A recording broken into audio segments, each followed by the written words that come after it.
Hi friends, welcome to our YouTube channel Yash with యోషి. ఈరోజు మనం బేబీస్కి carrot beetroot rice ఎలా చేయాలో చూసేద్దాం రండి.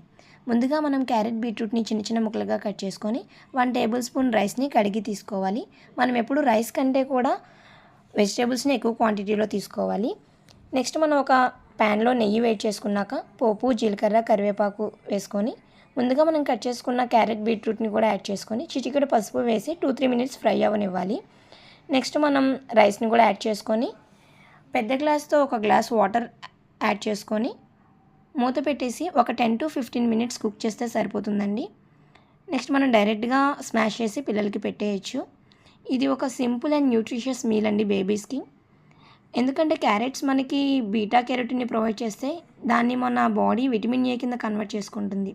దీనివలన మన పిల్లలకి కంటి చూపు అండ్ స్కిన్ కూడా చాలా బాగుంటుంది. నెక్స్ట్ బీట్రూట్ మనకి ఐరన్ అండ్ ఫోలిక్ యాసిడ్ని ప్రొవైడ్ చేస్తుంది. దీనివలన పిల్లల్లో ఎనీమియా రాకుండా ప్రివెంట్ చేసుకోవచ్చు.